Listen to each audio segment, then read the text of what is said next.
Avant de donner la parole aux deux orateurs et à l'intervenant éditeur, je voulais d'abord remercier les organisateurs de cette réunion de m'avoir invité à modérer ce panel.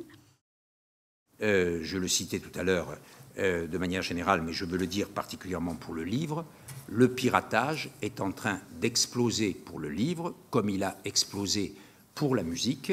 Et c'est vrai qu'on constate, par exemple, de faibles augmentations du marché. Mais il y a des pays, comme par exemple l'Espagne, ou pour ne pas parler de la Russie, où le piratage des livres est devenu une véritable industrie nationale. Les pays, les nations ne peuvent pas, comme l'a fait la France avec la Hadopi par exemple, les nations ne peuvent pas seules lutter. Il faut une politique européenne dans ce domaine aussi. Et enfin, et je le dis particulièrement ici en Allemagne, parce que c'est un point sur lequel les Allemands, à juste titre, sont extrêmement sensibles. Une politique européenne, une stratégie européenne des industries et des services numériques, c'est aussi une politique de protection des libertés, de la propriété privée, une politique de protection des données personnelles, une politique qui favorise la cybersécurité. Et je n'ai pas besoin de développer ça. Toute l'actualité démontre que nous sommes encore très loin du compte. Mais je veux le dire parce que souvent, les Allemands ont le sentiment que sur ce type de sujet, ils sont plus attentifs ou plus vigilants que ne le sont d'autres pays partenaires.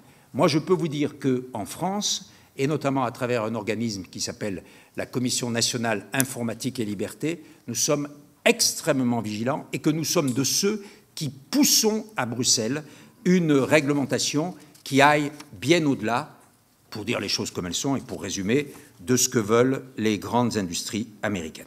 Voilà, simplement un peu ce que j'appellerais aujourd'hui le message qu'un pays comme le nôtre pourrait donner à l'Europe, à ses partenaires.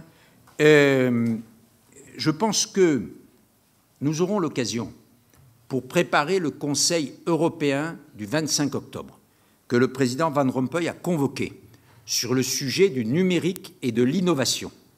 Je pense que nous aurons sûrement l'occasion de présenter des propositions. Mais bien entendu, ce que je veux dire ici, c'est que la France toute seule, quels que soient des sujets sur lesquels elle est supposée avoir une certaine compétence, c'est pas faux, la France toute seule est insusceptible de faire avancer les choses. C'est si l'Allemagne et la France travaillent ensemble que les choses pourront avancer. J'avais été très frappé l'an passé quand on a fait la réunion des éditeurs ici, avec le BIEF et le SNE, où on avait organisé cette réunion des éditeurs en mai 2012. J'avais été très frappé, c'était juste sur la question fiscale, j'avais été frappé de voir combien il y avait une sorte de mobilisation spontanée qui s'était créée. Et je suis frappé de voir combien, en Allemagne, depuis maintenant 2 ans et demi que j'accomplis ma mission sur la TVA, j'ai vu monter la conscience, non pas des périls, mais la conscience de la nécessité d'agir sur le plan fiscal, sur le plan culturel, sur le plan économique, sur le plan légal, et à gauche comme à droite d'ailleurs.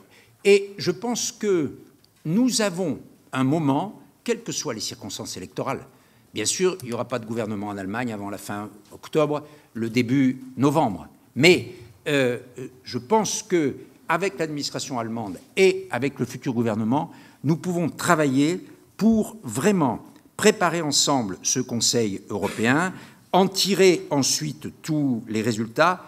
Franchement, ce serait la plus belle conclusion pour le cinquantenaire. Parce que si le cinquantenaire ne doit consister qu'à commémorer le passé, ça ne va pas être très utile pour les générations futures. Le cinquantenaire, ça doit servir à préparer l'avenir. Or, l'avenir, c'est quoi? C'est que dans la mondialisation, dans le monde qui sera celui de la vie virtuelle, que l'Europe, c'est-à-dire l'Europe de Gutenberg, de Schiller, de Théophraste Renaudot ou de Beaumarchais, préserve, pour reprendre ce qu'a dit ce matin Roger Chartier, préserve la relation entre l'objet et le discours, la totalité textuelle qu'est un livre. Je pense que c'est le livre, tel que nous en parlons aujourd'hui, la pierre de touche de l'édifice politique, culturel et social de toute civilisation et de notre civilisation européenne.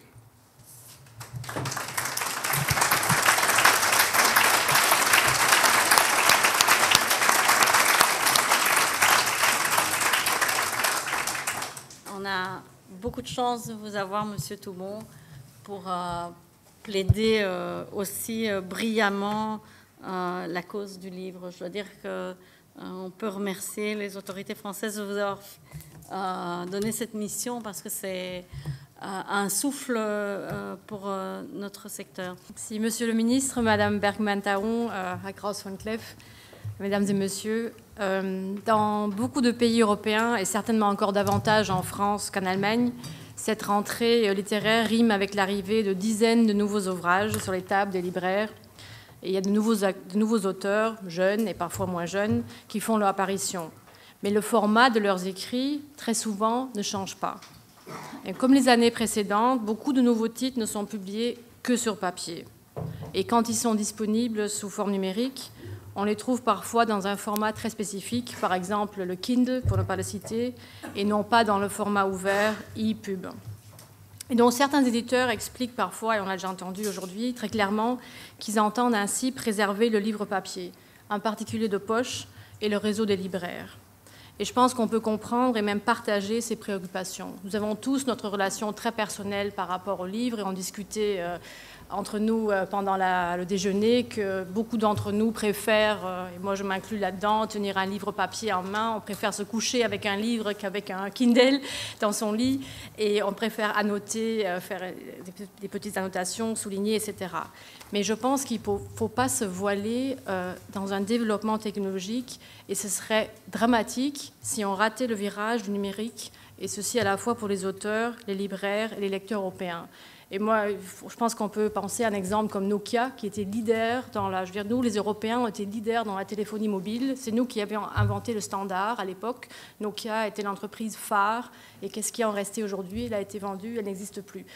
Simplement parce qu'il y a un certain virage technologique qui a été raté. Et je pense que c'est pour ça que c'est tellement important qu'on discute de ces questions aujourd'hui. Et je voudrais me focaliser rapidement sur 4 difficultés qui existent en dehors donc, des préférences des uns et des autres, et pour la diffusion du livret numérique et auquel la Commission s'est engagée de s'attaquer. Comme il s'agit d'une conférence franco-allemande et de surcroît dans ma ville natale, Berlin, avec un public quand même aussi largement germanophone, je voudrais quand même changer vers la langue de Goethe et continuer en allemand, parce que je pense que comme ça on peut être bien dans l'esprit franco-allemand. Mais finalement, c'est assez difficile dans le domaine du livre numérique. Pour conclure, j'aimerais bien faire quelques remarques en ce qui concerne le cadre juridique.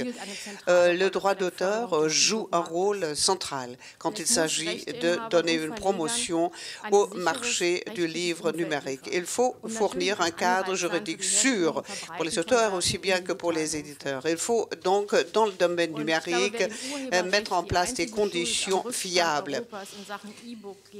Et si le droit d'auteur est considéré comme le seul domaine qui est responsable de ce retard que nous avons à l'heure actuelle par rapport à d'autres pays, d'autres régions concernant les publications numériques, se trompe.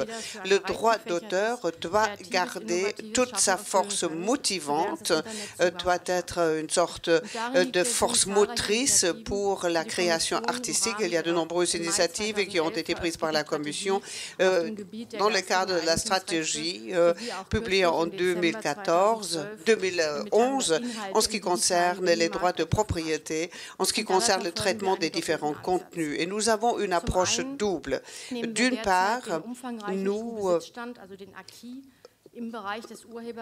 considérons l'acquis pour l'examiner et pour trouver les possibilités d'adaptation aux besoins de l'ère numérique. À partir de 2014, l'année prochaine, donc, on pourra arriver à un premier bilan. Beaucoup nous disent que ça ne va pas suffisamment vite, mais je vous mets en garde.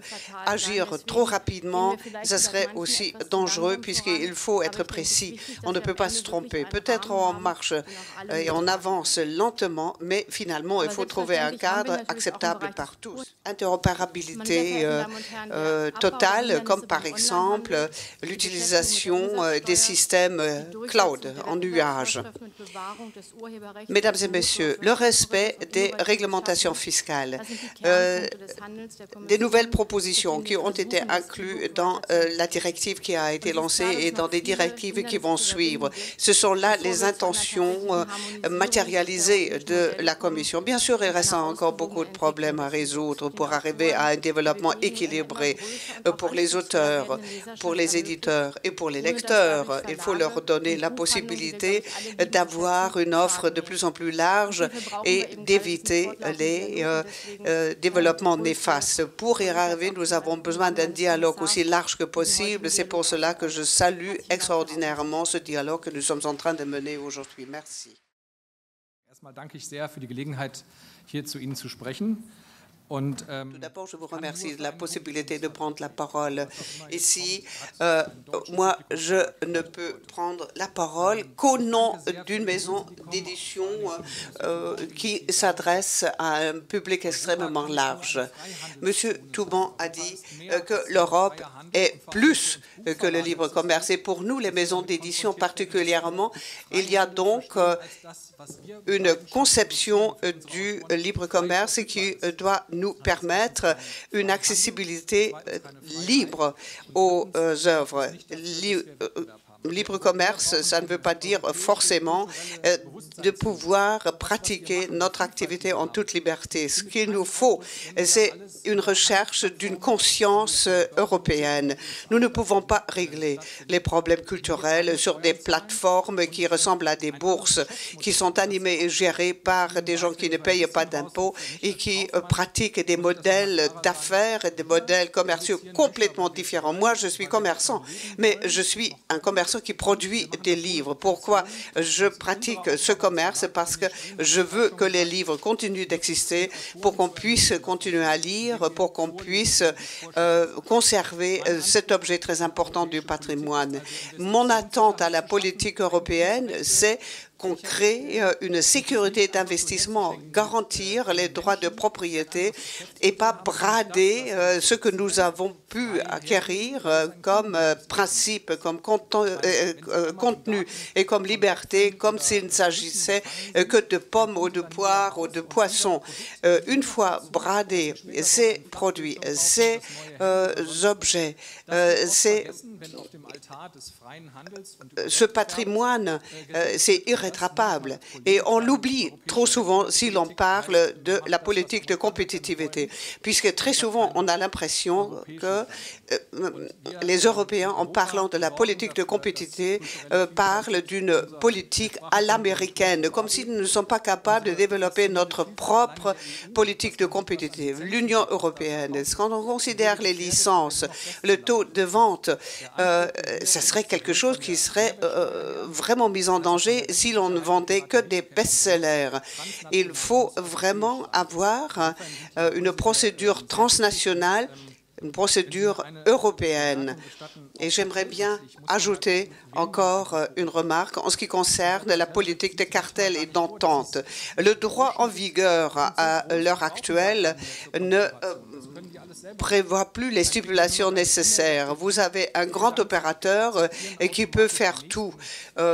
Parfois, vous recevez un email et dans cet email, on vous dit vous avez accepté les conditions commerciales, donc puisqu'on accepte tout et on y est dedans.